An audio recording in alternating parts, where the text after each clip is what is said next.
Everyone, welcome to Vinni tutorials. आज के इस वीडियो में हम पढ़ेंगे क्लास 8 साइंस का chapter number 1 crop production and management का हमारा third agricultural practice which is adding manures and fertilisers. इस टॉपिक में हम देखेंगे कि मैन्योर्स और फर्टिलाइजर्स के बीच क्या डिफरेंस होता है, इनका अपना एडवांटेज और डिसएडवांटेज क्या होता है, साथ ही साथ क्रॉप्स को इनकी ज़रूरत क्यों पड़ती है। द सब्सटेंसेस, सबसे पहले तो मैन्योर्स और फर्टिलाइजर्स होते क्या हैं, जो जिनको नया लग रहा हो मैन्योर्स एंड फर्टिलाइजर्स। वैसे तो ये वर्ड हम क्लास 3rd 4th से सुनते आ रहे हैं, लेकिन फिर भी यहाँ पर लिखा है the substances which are added to the soil in the form of nutrients are called manures and fertilisers. ऐसे सब्सटेंसेस जिनको कि सॉइल में ऐसे मटेरियल जिनको कि मिट्टी में डाला जाए, क्योंकि जो प्लांट होंगे उनको न्यूट्रिएंट्स की ज़रूरत होगी और जो न्यूट्रिएंट्स वो सॉइल से नहीं ले सकेंगे वो मैन्योर्स और फर्टिलाइजर से लेंगे इन द फॉर्म ऑफ न्यूट्रिएंट्स। ये एक न्यूट्रिएंट का फॉर्म होते हैं जिनको हम क्या बोलते हैं, यही मैन्योर्स और फर्टिलाइजर्स। तो इनको हम मिट्टी में न्यूट्रिएंट के फॉर्म में डालते हैं जिससे कि प्लांट ये न्यूट्रिएंट्स ले सके और अपनी ग्रोथ कंटिन्यू रख सके। इनकी नीड क्यों होती है, मैन्योर्स और फर्टिलाइजर्स की नीड क्यों होती है प्लांट्स को? So continuous cultivation of crops makes the soil poor in nutrients. अगर हम एक खेत पे, एक फील्ड पे कंटिन्यूअस कल्टीवेशन करा रहे हैं क्रॉप्स का, मतलब क्रॉप आफ्टर क्रॉप हम ग्रो कराते जा रहे हैं, तो क्या होगा, सॉइल को बिल्कुल भी टाइम नहीं मिलेगा अपने आप को रिप्लेनिश करने के लिए, उसमें अपने न्यूट्रिएंट्स की रिप्लेनिशमेंट के लिए।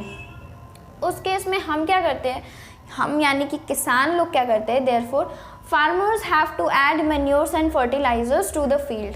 अब जब कंटिन्यूस ग्रोइंग हो रही है क्रॉप की और जो मिट्टी है वो न्यूट्रिएंट में उसमें कमी होती जा रही है, तो वो किसान क्या करेंगे, मैन्योर्स और फर्टिलाइजर्स का एडिशन करेंगे। तो adding manures and fertilisers to the crop is known as manuring. Manuring इसी को बोलते हैं, फर्टिलाइजर्स और मैन्योर्स का एडिशन करना। अब हम देख लेते हैं कि मैन्योर्स और फर्टिलाइजर्स, ये जो दो नाम है, इन दोनों नाम में डिफरेंस क्या क्या है, मैन्योर किसको कहते हैं और फर्टिलाइजर किसको कहते हैं। Difference between manures and fertilisers. Manures मतलब मैन्योर क्या होता है, organic substance, and fertilisers are inorganic substance. फिर ऑर्गेनिक का मतलब कि ऐसे सब्सटेंस जिसमें कि कार्बन ज़्यादा हो, और इनऑर्गेनिक जिसमें कि कार्बन की अमाउंट बहुत ज़्यादा कम हो। फिर क्या है, manure provides more than one nutrient. क्या होता है, मैन्योर एक से ज़्यादा न्यूट्रिएंट्स देगा कभी भी, क्योंकि हम जब डिकम्पोजिशन कराएंगे चीज़ों का, हम डिकम्पोजिशन में क्या करेंगे, रिमेन्स ऑफ वेजिटेबल्स, प्लांट्स जो भी रहेगा हम उसको एक पिट में डाल देंगे, गड्ढे में डाल देंगे। अब उसमें क्या क्या न्यूट्रिएंट्स हैं वो तो हमें नहीं पता चलेगा, ये न्यूट्रिएंट स्पेसिफिक नहीं होता है। लेकिन फर्टिलाइजर्स जो होते हैं वो क्या होते हैं, न्यूट्रिएंट स्पेसिफिक होते हैं, प्रोवाइड्स अ स्पेसिफिक न्यूट्रिएंट। हर तरह के फर्टिलाइजर्स में अलग अलग तरह के न्यूट्रिएंट्स होते हैं, तो हम इससे इजीली पता लगा सकते हैं हमारे प्लांट में जिस भी न्यूट्रिएंट की हमें लगेगा कि कमी हो रही है, तो हम उस न्यूट्रिएंट का एक फर्टिलाइजर का पैकेट लाके उस फर्टिलाइजर को डाल देंगे उसमें। Manures are prepared in farms और फील्ड्स। ये मैन्योर्स कहाँ पर प्रिपेयर किए जा सकते हैं, कहीं पे भी, फार्म में या फिर कहीं भी खेत में इसको बनाया जा सकता है।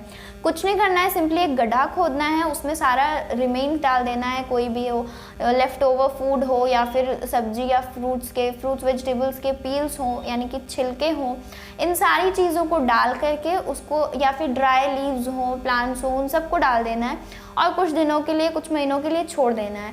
वो डिकम्पोज होते होते मैन्योर का फॉर्म ले लेगा, जो कि एक इको फ्रेंडली सब्सटेंस है, इसका कोई भी साइड इफ़ेक्ट नहीं होगा। लेकिन मैन्योर का डिसएडवांटेज ये है कि मैन्योर जो है वो न्यूट्रिएंट स्पेसिफिक नहीं होता है। इससे क्या होगा, ज़रूरी नहीं है कि केवल और केवल मैन्योर से हमारा प्लांट जो है वो बहुत अच्छा ग्रो करे, क्योंकि हो सकता है कि जिस न्यूट्रिएंट की कमी हमारे प्लांट को है वो मैन्योर ना दे पाए, तो उस केस में हमें फर्टिलाइज़र का यूज़ करना होता है। और फर्टिलाइजर्स का प्रिपरेशन कहाँ होता है, फैक्ट्रीज़ में होता है। फर्टिलाइजर्स को हम घर पे नहीं बना सकते, ये इको फ्रेंडली भी नहीं होता है। और एग्जाम्पल क्या है इसका, यूरिया है, NPK यानी कि नाइट्रोजन, फॉस्फोरस और पोटेशियम। अब हम देख लेते हैं कि इसके अलावा भी और कोई तरीका है क्या सॉइल की न्यूट्रिएंट रिप्लेनिश कराने के लिए, तो वो इसका आंसर अभी आपको मिल जाएगा। क्रॉप रोटेशन यानी कि ग्रोइंग क्रॉप्स ऑल्टरनेटली, ये एक दूसरा मेथड होता है। इसमें कुछ ज़्यादा कुछ करना नहीं होता है, हमें क्रॉप्स को ऑल्टरनेटली ग्रो कराना होता है। ऑल्टरनेटली यानी कि एक बार लेग्यूमिनस प्लांट्स की क्रॉप और एक बार या फिर गेहूं या चावल जो भी है, फिर उसके बाद में लेज्यूमिनस प्लांट्स, फिर व्हीट एंड राइस, फिर लेज्यूमिनस प्लांट्स, ऐसे ऐसे करके हम जब ग्रोइंग कराते हैं ऑल्टरनेटली, उस प्रोसेस को हम बोलते हैं क्रॉप रोटेशन। अब ये लेज्यूमिनस प्लांट्स क्या होते हैं? लेज्यूमिनस प्लांट्स उन प्लांट्स को बोलते हैं जिनके रूट नोड्यूल्स होते हैं, जिनकी जड़ों में गांठ पाई जाती हैं। उस गांठ में क्या होता है? Rhizobium bacteria is present in the root nodules of these plants. Rhizobium bacteria present होता है उस रूट नोड्यूल्स में। ये राइजोबियम बैक्टीरिया बहुत ही ज़्यादा इंपॉर्टेंट होता है क्योंकि it helps in nitrogen fixation. Nitrogen को फिक्स करने में ये बहुत ही अच्छा रोल प्ले करता है। ये हम क्योंकि डायरेक्टली जो एटमॉस्फेयर में नाइट्रोजन होता है उसको हम या फिर प्लांट्स डायरेक्टली यूज़ नहीं कर सकते, उसके लिए ही होता है बीच में हमारा राइजोबियम बैक्टीरिया प्यारा सा। हम नाइट्रोजन फिक्सेशन के बारे में चैप्टर नंबर 2 में पढ़ेंगे। चैप्टर नंबर 2 में हमारा लास्ट टॉपिक है ये नाइट्रोजन फिक्सेशन, तो इस चैप्टर में हमें वो पता चल जाएगा। तो अभी के लिए बस इतना समझ लीजिए कि नाइट्रोजन जो है वो हम डायरेक्टली यूज़ नहीं कर सकते, यूज़ में नहीं ला सकते, ना तो हम ना तो प्लांट्स।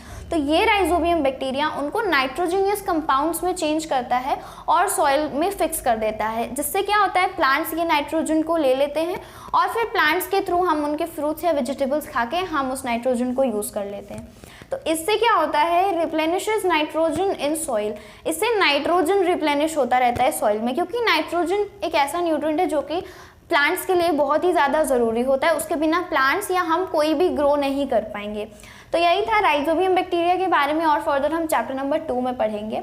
अब हम देख लेते हैं कि मैन्योर के एडवांटेजेस क्या हैं, क्योंकि हमारी एनसीईआरटी में इसको बहुत ही ज़्यादा बोल्डली लिखा हुआ है ये, तो यानी कि ये बहुत ज़्यादा इंपॉर्टेंट है, बहुत सारे एग्जाम्स में पूछा जा सकता है। तो अब हम देख लेते हैं कि मैन्योर्स की एडवांटेजेस क्या होती हैं। एडवांटेजेस ऑफ मैन्योर, यानी कि मैन्योर के क्या क्या एडवांटेजेस हैं। The organic manure is considered better in fertilisers. अब क्योंकि मैन्योर ऑर्गेनिक सब्सटेंस होता है तो उसको फर्टिलाइजर से अच्छा माना जाता है, क्योंकि फर्टिलाइजर्स की वजह से क्या हो रहा है? वाटर पॉल्यूशन भी हो रहा है, क्योंकि हम अगर फर्टिलाइजर्स को क्रॉप पे डालते हैं, फिर उसके बाद बारिश होती है तो वो अपने साथ टॉप लेयर की मिट्टी को बहा के लेके जाती है। उस टॉप लेयर की मिट्टी में क्या होगा? फर्टिलाइज़र प्रेजेंट होगा। इसीलिए कहा जाता है कि फर्टिलाइजर्स का ओवर यूज़ करना भी अच्छी बात नहीं होती है। उससे क्या होगा? हमारे क्रॉप्स को भी नुकसान पहुंचेगा और हमें भी नुकसान पहुंचेगा। इसीलिए ऑर्गेनिक मैन्योर को फर्टिलाइज़र से अच्छा कहा जाता है। It enhances water holding capacity of the soil. Manure क्या करता है? वाटर होल्डिंग कैपेसिटी बढ़ाता है सॉइल की, ठीक है। फिर makes the soil porous due to which exchange of gases becomes easy. Soil क्या होता है? पोरस बनाता है। मैन्योर इसको पोरस यानी कि उसमें ढेर सारे मतलब सॉइल पार्टिकल्स के बीच में होल्स टाइप के बना देता है। पोरस का मतलब होता है छेद वाली। तो मिट्टी में कैसे छेद होगा? मिट्टी में तो तभी छेद कहा जाएगा जब पार्टिकल्स उसके थोड़े दूर दूर हो जाए।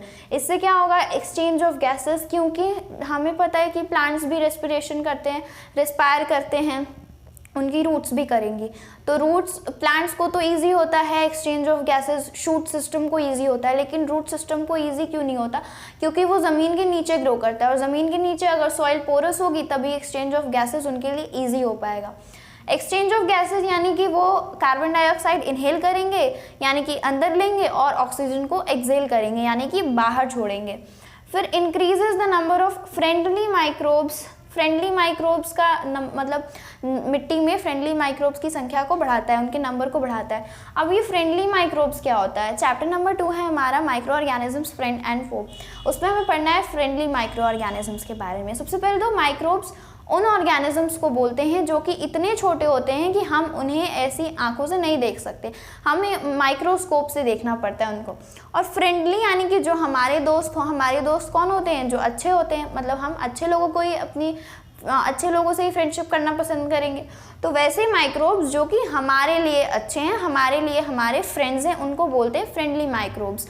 तो जैसे कि राइजोबियम बैक्टीरिया था, वो भी हमारे लिए फ्रेंडली माइक्रो ऑर्गेनिज्म है। क्यों? क्योंकि वो क्या करता है? नाइट्रोजन फिक्सेशन में हमारी मदद करता है। फिर improves the texture of soil. Soil के टेक्सचर को भी बहुत ही ज़्यादा अच्छा बनाता है ये मैन्योर। तो ये था पूरा एडवांटेज ऑफ मैन्योर। तो आज के लिए बस इतना ही। आज की वीडियो में हमने देखा कि फर्टिलाइजर्स और मैन्योर्स दोनों क्यों ज़रूरी है, और मैन्योर्स के भी कुछ डिसएडवांटेज थे और ये कुछ एडवांटेजेस हैं। फर्टिलाइजर्स के भी कुछ एडवांटेजेस थे, कुछ डिसएडवांटेजेस थे। तो अगले वीडियो में हम इरिगेशन, जो कि हमारा नेक्स्ट एग्रीकल्चरल प्रैक्टिस है, उसके बारे में पढ़ेंगे। So please like, share and subscribe to my channel and feel free to ask in the comment section if there is any doubt. Thank you very much.